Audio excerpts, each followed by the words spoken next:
Okay, all right, let's start.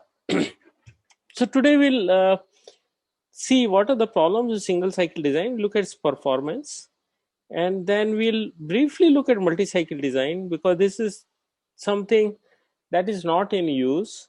Okay, pure multi-cycle design, and then we'll come to the pipeline design because almost every computer today uses pipeline data path or pipeline design. Okay.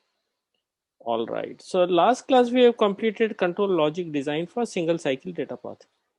Okay. Uh, so today we'll study single cycle data paths performance, look at in brief about multi-cycle data path, and then we'll come to pipeline concept, and then look if we time permits, then pipeline data path. Okay. So we are here. So the in single cycle data path is designed in such a way that within single cycle the job is complete or instruction execution is complete. Now question is that what is this clock? Clock could be very fast, it could be very is of less frequency. It means the time period could be large. If the period is large, clock is slow, but it should be sufficient such that all activities complete in that, right? And we have seen the concept of critical path, where time taken for combination logic circuits, the worst case delay that can happen. So if you look at the timing diagram, I'm sure you can make out that so this is in the top is the clock. Okay, and then PC, PC, new value of PC comes, or which we say current value, old value, and new value is soon after the leading clock edge, that's here. Okay, and after some uh, once PC gives the actually address of memory, and then we fetch the instruction. So you can see there is some delay, and then from instruction fetch, we this so after instruction fetch we have time for register out. Okay, so they take some more delay. We do register read. Okay, and then execution happens. There's another some delay for that before execution starts happen. So we can see that every stage takes some time. Okay, and we can see all, and of course, I mean we have we can read memory data and so on. So we can see the timing written here. Okay, so basically we can see that there's a time required for instruction fetch, time required for instruction decode and register read.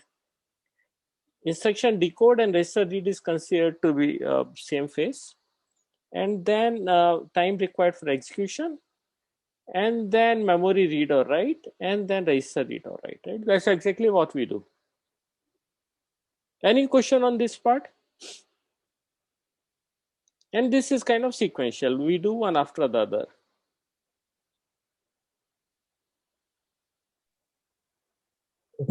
Sir, for memory, right?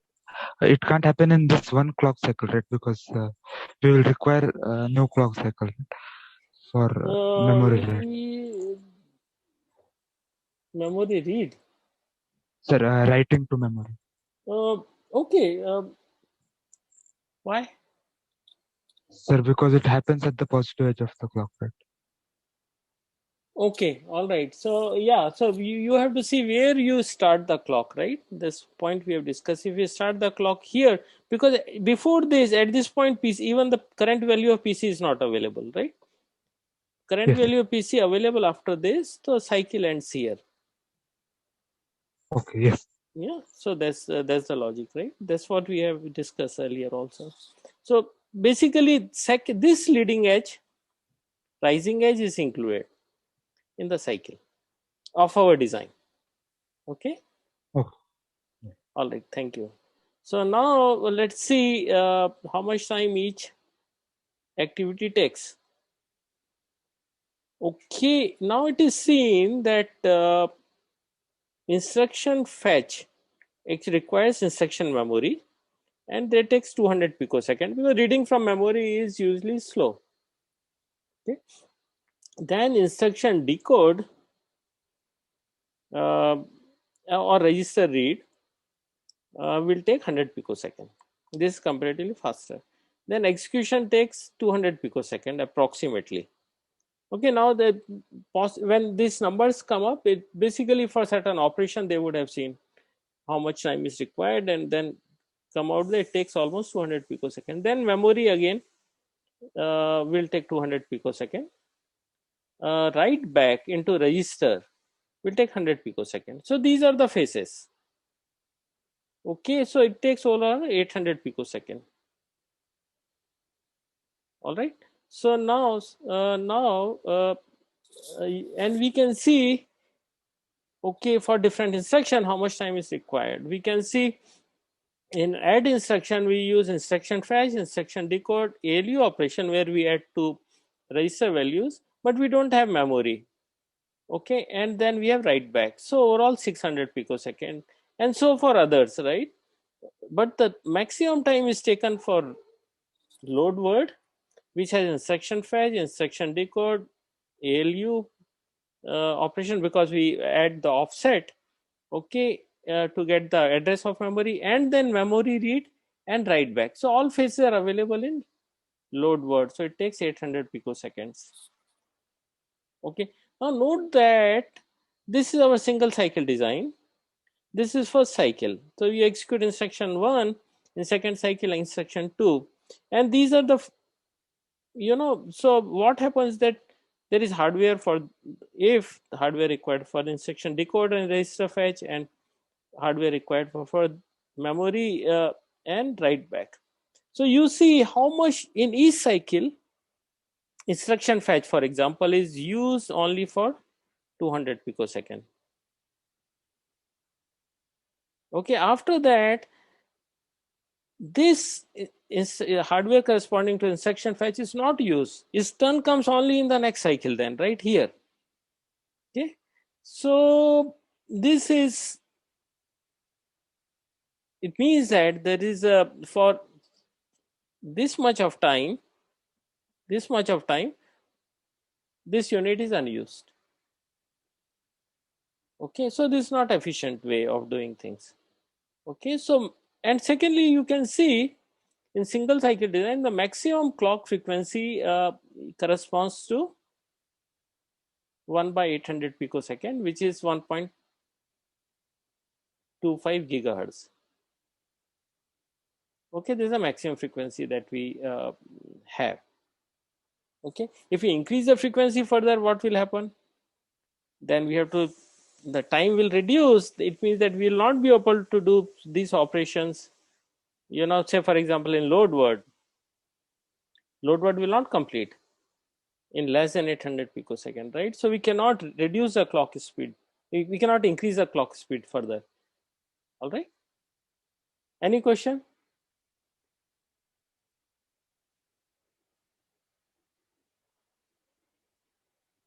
Okay. Let's move ahead. So next thing is that how do we, so we can see that there is inefficiency. Okay. The question is that how can we improve overall performance? Okay, and there is, now when we, in future as well, when you see performance, word performance, you have to ask this question: performance of what? Okay, now we say performance of overall system for set of tasks. Then there are a number of ways to improve it, right? And then we have to say that at that level or system level or task level, we can say that performance is improved by quicker response time. As a user, whatever query I put in or task I put it, it is finished faster, right? And second way of telling that performance is improved, if there are more tasks executed. Individual user may take the, may experience the same delay, but for large number of tasks that are there, overall execution time is less. Okay, or it could be battery life performance. We can say, my mobile performs better because it works for 2 days without recharging, right? So again, that's a performance measure. But if you ask very specifically at single cycle design, how can we improve performance? Anyone?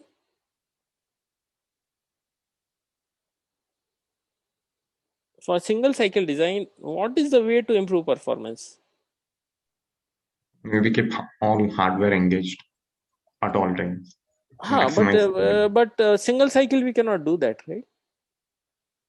Once you have fetched the instruction, you cannot use the same memory again, or in that cycle. Okay, so you are right, but in single cycle design, only way you can improve is that reduce overall this time 100 picosecond or 200 picosecond, and use better memory, better combinational logic circuit, which works faster and so on. That's the only way. It's nothing more than that, right? So now we have to see that if we have to engage all units all the time, then we have to have a different model altogether, right? Okay, so before that, let's look at how do we calculate performance of a processor. And I think you would have gone through this earlier, because the video lectures you would have uh, gone through, by Professor uh, Patterson. This would have been discussed there. So this is their invention, right? Before that, before RISC architecture came into play, everyone was claiming their own, and then they came out with this simple formula. Okay, so how much time a program takes in general depends on number of instructions the program has. Okay, number of instruction the program. Now we are talking about, say, machine instruction level, not really talking about higher level instructions. Okay, because higher level instruction finally after compilation gets into number of machine instructions. So we say the number, how many instructions the program has, and how many cycle each instruction is taking. Some instruction takes 4 cycles, some may take 5 cycles, some may take 2 cycles. Now in our design, RISC architecture, every instruction is taking, say for example, 5 cycles. So right now in single cycle design, it's taking single cycle, but when we say multi-cycle design, it may take more than 1 cycles. And so in this kind of architecture, it's simple, it may take maybe same number of cycles. Okay, however, some instructions are simple, some are complex. In CISC architecture, they are going to take different cycles. Okay, and then what is the cycle size, or how much time each cycle is taking. So these 3 parameters will give you overall time for execution. First is number of instructions, okay, in the program, and second is how much each instruction, how many cycles each instruction is taking. Now this cycle for each instruction, you can see number of cycles and do the summation and so on. Other way is that calculate the average cycle per instruction for instruction set. Okay, there are multiple ways of calculating, but accuracy may not be uh, as much as when you do it for each instruction and see the number of cycles and do additions and so on. Okay, all right. So now when we say we have to improve performance, what are we going to do?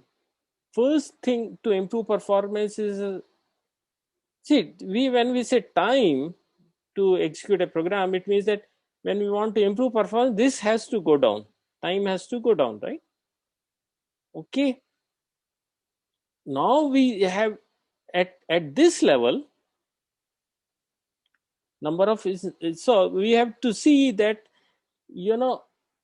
how to improve performance by writing better algorithms, okay, or better programming language which will convert into less number of instructions or simple instructions. So at this level, what matters is really that how you code and what language you use and how many machine instructions are generated and what are those machine instructions. All these things matter. Okay, now at the second level, we'll have to see how many cycles the instruction in general has. Okay, so it's determined by ISA, processor implementation. For single cycle, CPI is 1. For complex instruction, say in case of CISC architecture, and may have instructions, say for example, and so most of the complex instruction sets, we'll have large number of cycles. Okay, and third, of course, can we have cycle per instruction less than one? Yes, we can design in such a way using parallelism, etc., such that we call them superscalar architecture. So we can have a number of cycles less than one. So we'll if time permits, we'll do superscalar architecture. And then of course cycle time. Cycle time is determined by processor architecture. We have seen processor critical path, and then how fast the technology is. How fast the transistors is, how fast the gates are, and so on, right? And of course the power budget. Keep on increasing the clock cycle. Number of clock speed, then power consumption is lower. You can't really go beyond say 5 gigahertz and so on. Okay, so these three factors, if we apply, then we can compare the performance of two processes. Otherwise, we cannot do that. Now we can compare performance RISC versus that of a CISC. Okay. All right. Any question?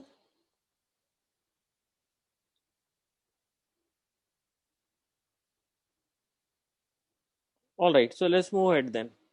So let's take this example. There are two processors, processor A and processor B, and doing some tasks, say for example, image compression. So when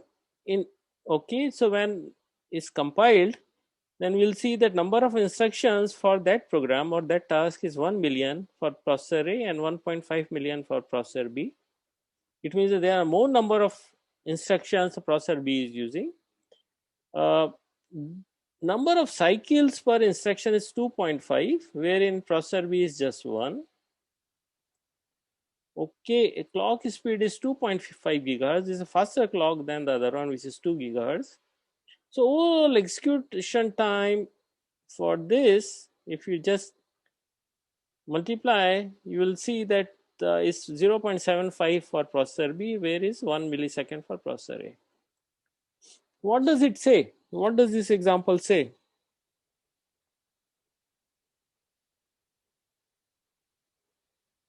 See, this processor B is of simple nature. Okay, its instructions are simpler because it's compile for same task taking more number of instructions, and despite that is using slow clock, but one instruction is doing one cycle more work is getting done.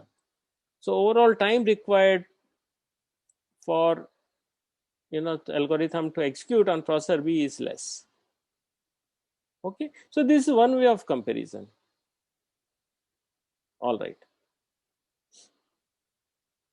Now, simple question to you.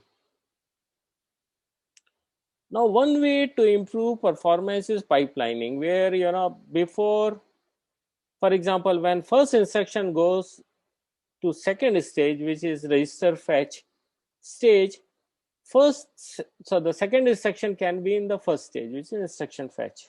Sorry, instruction fetch stage, right? So if we reduce the time for a program, if you want to reduce time a program takes to execute by pipelining our CPU, which factor will shrink? Sir, none of the above, because the delay between when we get the output of the first instruction and the output of the second instruction is what is reduced. Okay, all right.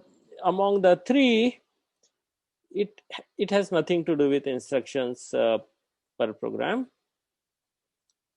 Is a compiler will create same set of instructions, right? Then second is cycle per instructions. Will it increase or decrease? So think of non-pipeline versus pipeline, right? In case of pipelining, of course, number of cycles will increase. Okay.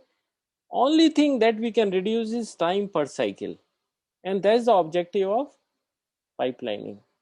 Okay.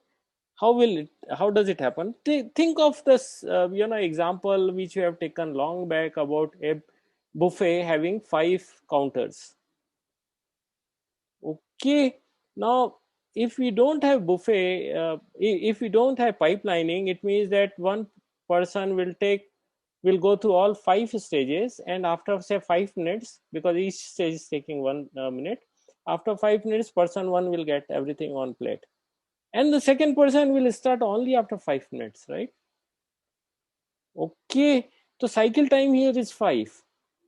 Now when we say pipeline, then when the person moves, first person move to second stage, second person can move to first stage, and now here the cycle time is just 1 minute. All right, so the cycle, and this is how we can achieve the speed, because in one cycle one person is getting out of the queue, the time per cycle is reduced, and this is this concept we use to design pipeline. Okay, now before we jump to pipeline, we get into plain multi-cycle design, very plain multi-cycle design, and which is not in use. Okay, so we have discussed this earlier. There are ways to design the data path: single cycle, multi-cycle, and pipeline. Now pipeline of course is multi-cycle, but it uses pipeline, but plain multi-cycle that we discuss here does not use pipeline. Okay, all right, so this thing we have seen, right? So this is single cycle design. So everything related to instruction happens in one clock cycle. That's what we have studied so far. And if there is a, so this is a cycle time. Okay, this is a cycle time. So if the instruction, say for example, like some instruction apart from say LW, it's an add instruction or maybe some other instruction, it takes less time. Then this slice is waste. Nothing is happening in that, right? And this is the second instruction. Let's assume it takes 1 cycle only, or sorry, it takes only very small time, then this is wasted, right? So cycle time is limited by longest instruction. Now think of multi-cycle design wherein the next instruction can start as soon as the first instruction or previous instruction completes. Okay, so this is first instruction execution. However, it will take number of cycles. Okay, so basically this instruction is taking number of cycles, 1, 2, 3, 4, 5 cycles. Okay, wherein instruction here will have basically this time period corresponds to if you compare to multi-cycle, 6 cycle equivalent. So now you see here the second instruction can start and it will require just 1 cycle. Okay, third instruction can start as when second instruction completes, it requires 3 cycle. That way we can save overall time, and then task can finish faster. Okay, now the clock speed here is corresponding to this each cycle, right? So we can use higher clock speed. Simple instructions run faster, and then control signal needed in next cycle can be generated in current cycle, and so on. So overall we can see there are some advantages. Okay, but are there many advantages? Is it going to increase complexity? That we have to think. Okay, any question up to this point?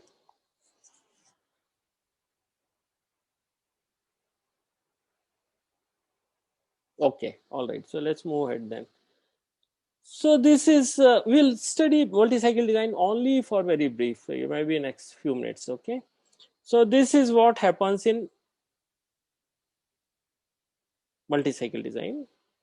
So it only one stage of instruction clock cycle. So there is an instruction fetch. So look at the clock cycle here. This is one cycle.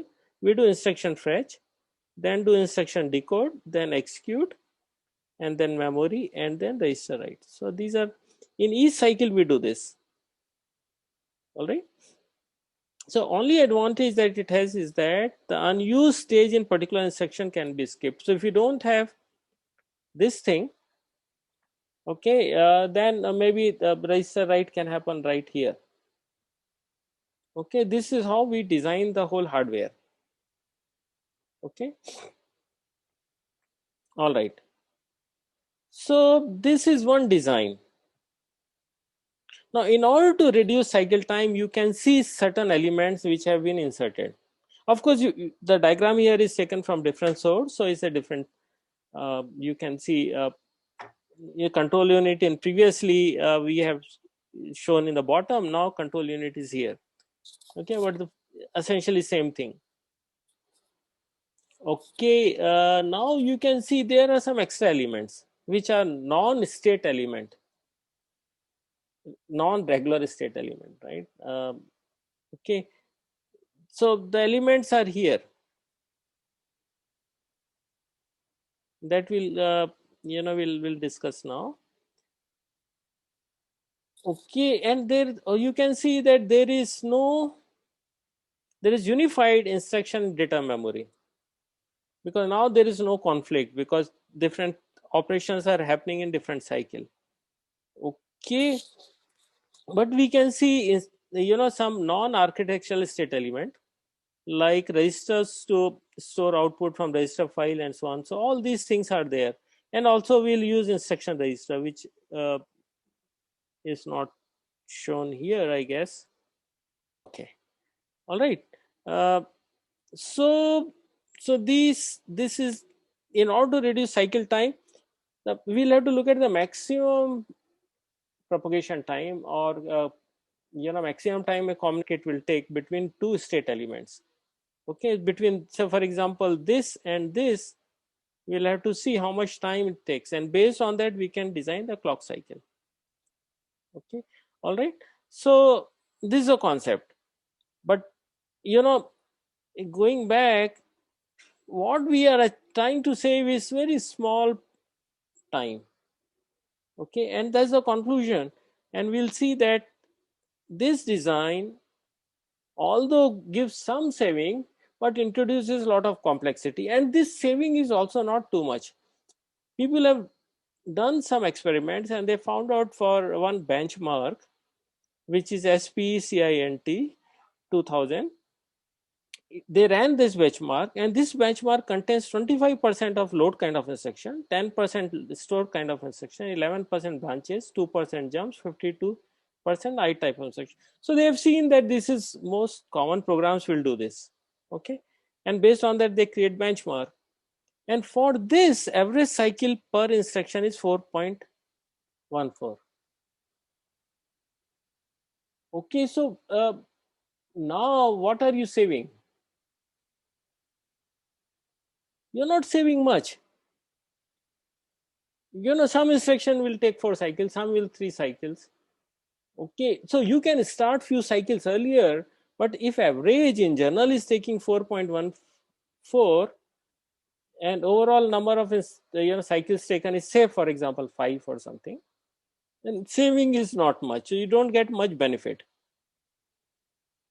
Okay, and second thing is that note that cycle time is not, see, consider a single cycle design,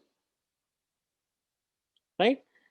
You can't, so if this takes say t seconds, you can't, and pipeline has 5 stages, you can't say the cycle time now would be 1/5. So it will not be t by 5, will not be, because not all stages in pipeline is of same length. We have seen in case of buffet example, right? Not all counters will take the same time. I mean, if there's a counter with messy stuff, you may take more time to pick the stuff up, or the server will take more time to put you on plate, right? And that will, so in general, the savings are not much in plain multi-cycle design, because overall there will be some extra time required for because some stages will take more time, and as a result of that, previous stage may have finished the job but cannot move to the next stage. Okay, and there's a reason it's complex and savings are not much, so not in use.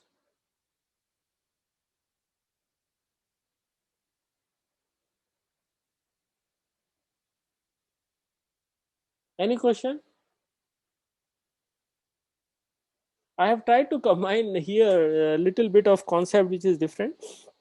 Okay, so in multi-cycle design, all we achieve is by splitting the task or let the instruction run into multiple cycles, and once the instruction completes, only then immediately next instruction starts execution.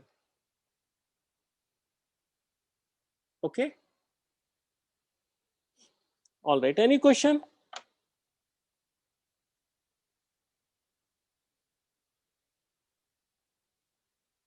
No, shall we go ahead? Sir, when we introduce that registers or flip-flops between stages, then and since we are giving the same clock signal to sir, are we giving the same clock signal to everything? No. See, the whole idea is to reduce that critical path delay. See, earlier it would have taken, signal would have, in single cycle design, signal would have, basically everything you are doing in one cycle. Now you are doing a very small task in one cycle. Okay, only reading, for example, memory reading, instruction reading you are doing. Here you are only manipulating register in second cycle, right? So now we do, it means that now you require less time, hence clock speed has to be faster. That's the advantage. Sir, so my doubt is if in like if the first instruction is now in the second stage, then no, so they don't get confused between pipelined one and multi-cycle. Okay, sir. In multi-cycle, what's happening is, that's the reason many people don't even discuss this. Let me just tell you. Here, this is one instruction. Say instruction 1, this is instruction 2, this is instruction 3, and so on, right? So it does not mean that this is a first instruction. So, first instruction, let's assume only this is first instruction, part 1 of first instruction, the part is basically you split that task, instruction execution, in number of stages as we have seen earlier. Okay, and if some instructions don't take all, it does not take many cycles, then close the instruction there and start the next instruction. Okay, so we are not doing pipelining here, pipelining of instructions. What we are doing actually is simply splitting the instruction into number of cycles and doing this task. But this task also needs to be balanced, right? Such that within a cycle you can do that task. So now let's go to pipeline design, which we have done, discussed this in brief. Let's take another example of doing laundry. There are 5 people, say Meera, Nidhi, Bobby, and Ayush, and they have one load of clothes to wash, dry, fold, and iron. Okay, these are 4 activities. There are 4 people here. Okay, so washer take 30 minutes, dryer take 30 minutes, folder take 30 minutes, and ironing takes 30 minutes. So washer, dryer, folding, and ironing. Okay, all right. So now one way of doing this that nowadays people will do, because only one person can be in the room or hall, okay, is sequential laundry, because not 2 people cannot be there in COVID times, right? So what are we doing? So these are, okay, there are 4 people and they have to do laundry, and they can go only sequentially, right? Only one person can be there. Okay, so the first person, say Meera, will take say 2 hours to complete the job. Okay, 30 minutes, 30 minutes, 30 and 30. 30 for washing, drying, folding and ironing. Okay, only then the second person can start, and second person will also take 2 hours. Third person will start only when second person completes. Will take 2 hours, and Ayush will take another 2 hours. So basically, if task is started at 6 p.m. in the evening, Ayush will complete task or 2 in the morning. Okay, so it will take 8 hours to do 4 loads. All right, not good design. Now we can do pipelining, right? So each task, of course, is taking 30 minutes, and we start at 6 p.m. So first person, say Meera, will start washing clothes. Then, of course, nobody can do anything. But note that when she moves to next stage of drying, second person Bobby comes in and start washing in the same machine. Okay, and so on, right? So what happens now? When will Ayush finish? How much time it will take? So this guy will take, first person will take 2 hours. Second person will take another 30 minutes to finish. Third person will take another 30 minutes to finish. The last person will take another 30 minutes to finish. So this is 3.5 hours. The job is completed versus 8 hours, right?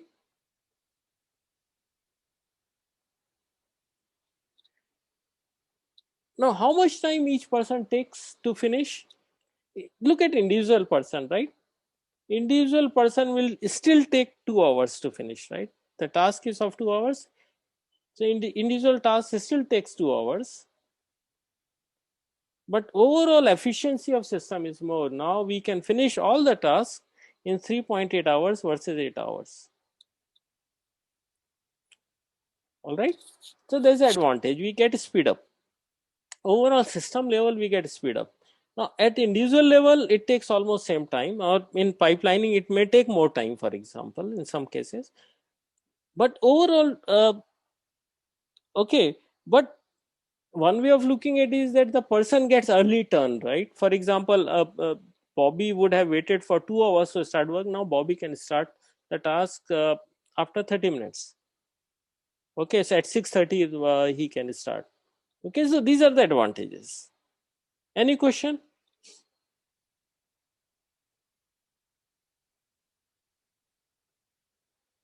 There are a lot of places where you use pipelining, right? In assembly line, when you make car, etc., right?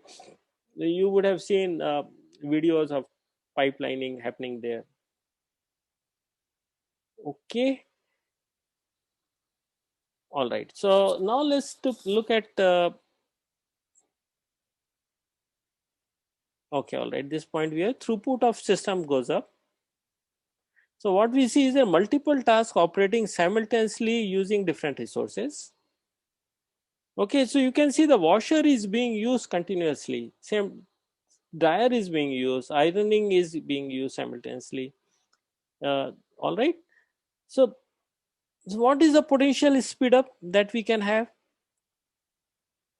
Now there is some inefficiency because in the beginning pipeline is empty.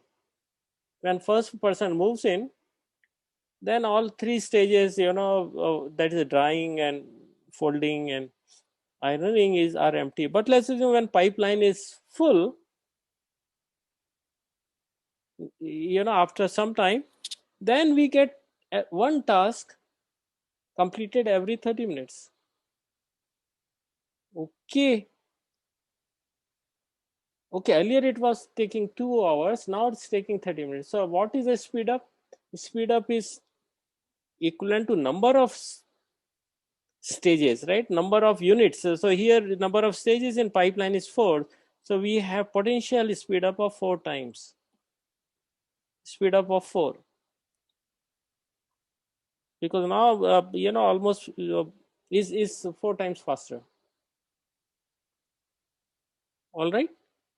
But there is not the same because of because pipeline is empty in the beginning and towards the end.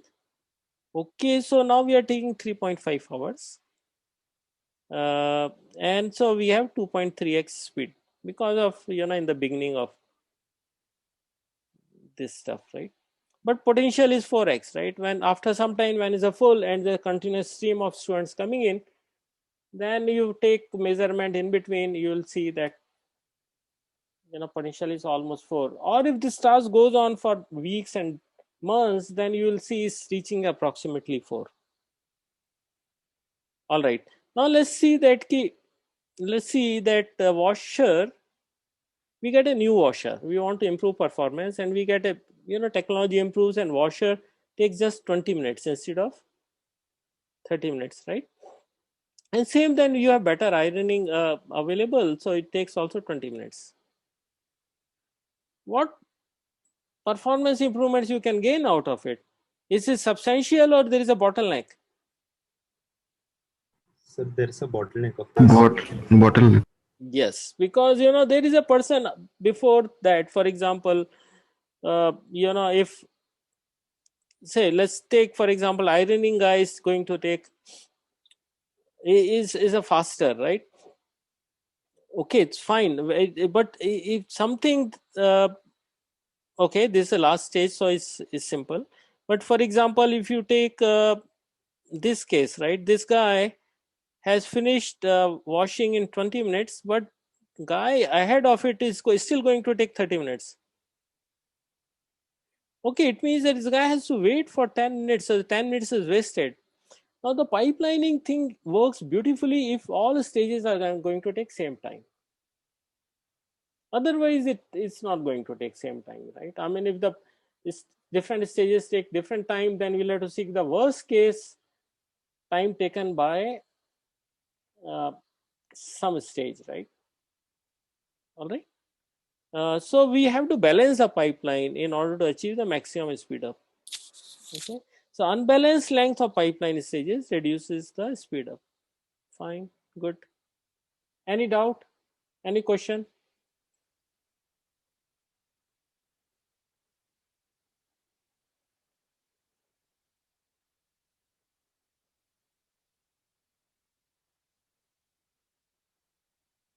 All right, let's move on to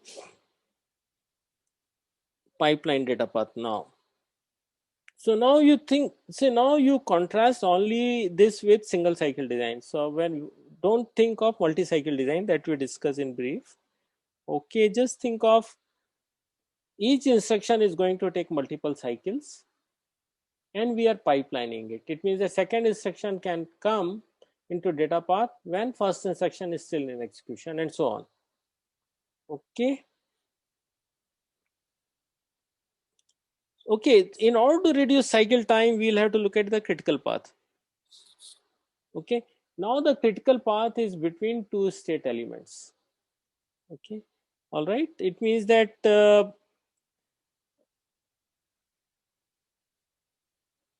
okay, even earlier in single cycle data path, we have overall delay limited by something that lies between two state element.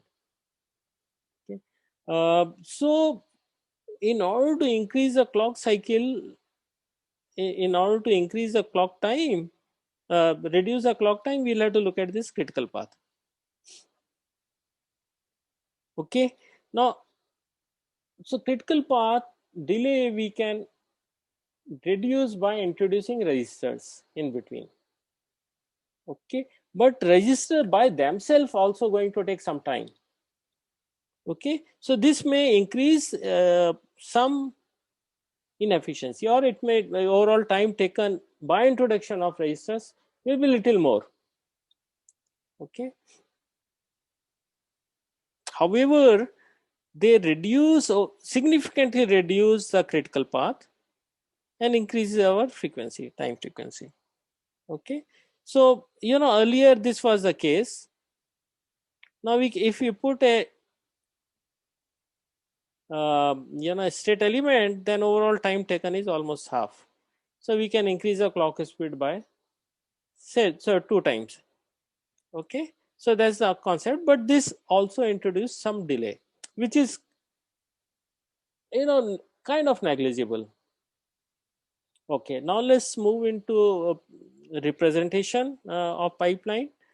Now, when we read something from, or when we fetch instruction, we show it this way, the one that's shown here. And note that the right side of this rectangle is colored and left side is free. When we read something, then we show this is right side of that rectangle is colored. Okay, and then we have register read, which is shown here. Okay, I'll repeat. This we are reading from memory, so we write IM. This is reading from register is shown here. Then ALU operation is shown this way. Memory operation is shown this way. Okay, and register write is shown the way where dark portion or colored portion is towards the left. Okay, and then pipeline is shown this way. So this takes 200 picosecond, they take 200 picosecond, ALU will take 200 picosecond, memory will take 200 picoseconds overall, and register will take 100 picosecond, and overall we'll have 800 picosecond. Okay, so now let's see basic pipelining. So this is happening, this is the cycle time. Okay, and we can see latches here or registers here, and this is the cycle time now, the one shown here. Okay, this is second cycle. So first cycle we are doing instruction fetch, second cycle is we are doing register read, instruction decode and register read. Third cycle we are doing operations. Fourth cycle we are doing memory operation. Okay, and fifth cycle we are doing register, write back to register. Okay, so it's going to take 1, 2, 3, 4, 5 cycles to complete execution of single instruction. Okay, all right, just give me a minute. All right, so this is where we are. So this is the first instruction that is being executed. No, sorry, wow. This is, okay, this is what it shows. And then we have second instruction here. So we can see that this is first cycle is over. So second cycle we start, and we use the same instruction memory, same memory we use, which we have used for earlier. Now that earlier instruction is already read and moved into register read stage. Now here we can start the second instruction, which will read. So second instruction is being read from memory. Okay, and then so this second instruction, and this is the third instruction. When the second instruction in second phase, then we can start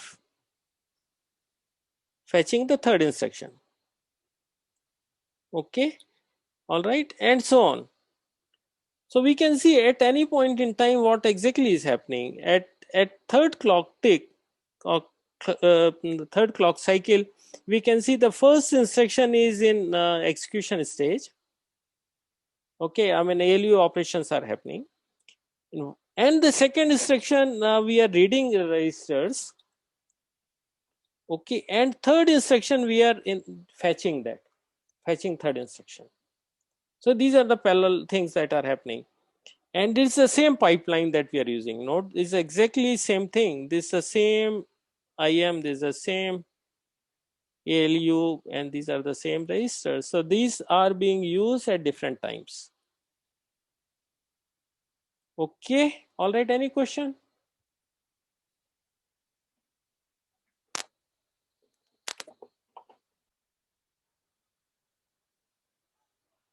Wow.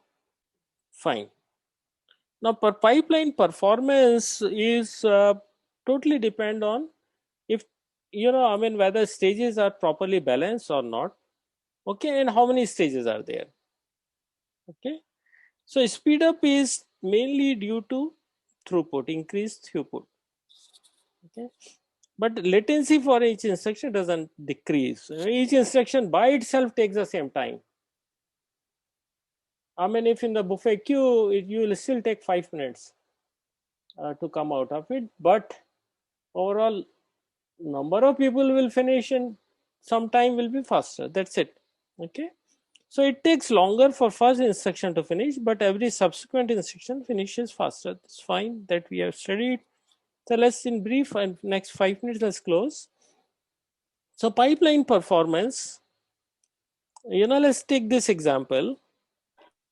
Okay, and these numbers we have discussed, right? For load word, it takes 800 picosecond. For a store data or a store word, it takes 700 picosecond. For R type of instruction, it takes 600 picosecond, and B branching kind of instruction takes 500 picosecond. Okay, so this is the example of single cycle design.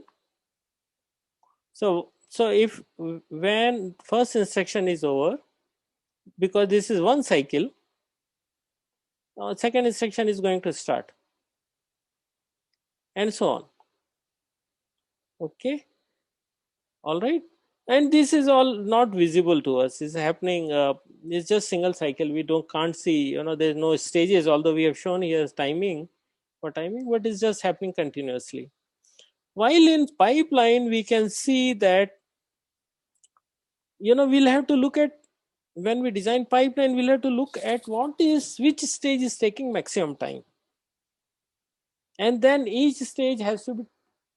It means that now each stage is designed to take, although it may take less time, but overall wait time has got to be the same. So here the 200 picosecond is the maximum time any stage can take. So we can see that instruction fetch is taking 200 picosecond, while register read is taking only 100 picosecond, so it's empty for some time. No action is happening. Okay, so there is some inefficiency, but we'll have to see which stage is taking maximum time, and that determines the clock period. Okay, so here the clock period will now be 200 picosecond. All right, so now what is the speed up that we can get? Okay, all right, now let's assume that if all stages are balanced, they are taking same time. Okay, then time between instruction pipeline, when we are using pipeline, okay, so V is nothing but time taking between non-pipeline divided by number of stages. As simple as that, right? So essentially speed up in ideal case is same as the number of stages in the pipeline. Okay, so can we say that if we increase the number of stages in the pipeline, the speed up will increase? Yes, ideally. But can we do that always? Why not increase it by 100 times? Instead of 5 stages, why not it be 100? Not 100 times, but 100 stages. Can we do that? No, sir. No, sir. Why? Work will not be done if the time is too short. Excellent, excellent. And what else? Sir, some units are like kind of atomic. Like ALU, how would we break it into two? Yes. Very right. Very good. What else? See, of course, there will be so many number of latches will also be there, right? And there will be delay, and that delay itself will, decrease the efficiency. That's one reason, because number of latches now, if a 100 stage pipeline would be so many, so it will be significant proportion of what other delays are, or or combination logic delays are. Okay, that's one. Combination logic or whatever between what is actual computation or whatever actual activity you are doing for that. Okay, so that may be other reason. Third is, of course, if you increase the clock speed too much, then that's not possible, because clock speed is higher, then each stage is going to take less time. You cannot increase the clock to any amount you want, because there are other problems because of clock speed. As you said, work cannot be completed. Second is, of course, the heating issues, right? And power dissipation issues. So that is to be taken care of. Okay. So we need, of course, the conclusion is that we need to balance the pipeline as much possible. If it is not balanced, then speed up will be surely less. All right. So that's all for today. To summarize, we have studied in brief multi-cycle data path. Okay, where only when instruction execution is split into number of cycles, such that if some instruction take less cycle, say for example instruction takes less cycles, then next instruction can start from here. That's the only advantage. Okay, however, it introduces complexity, and advantages are very less, and hence we don't use that. Although we split this into number of stages corresponding to number of cycles, and we use this concept, okay, of using faster clock cycle, and now we create pipeline design. Okay, in the pipelining is, while the first instruction is in execution in second stage, second instruction can start, that will be in first stage, and so on, right? And then as a result of that, we have speed up, because there is a kind of instruction level parallelism is happening. Okay, when say some instruction is in execution, some other part of other instruction is in execution.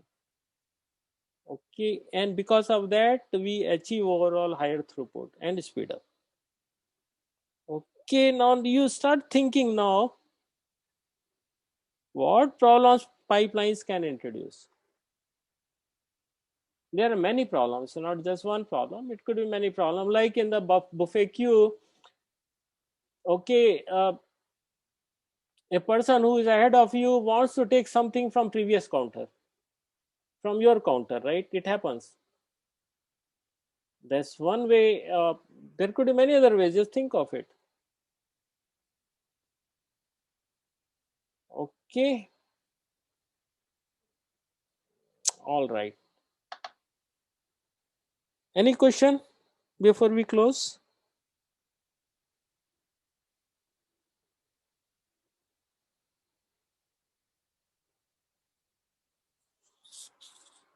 All right. Thank you very much. See you on Monday then, Tuesday then. Hello, sir. This is Trisha. Just call me after the class. Huh? Okay, sir.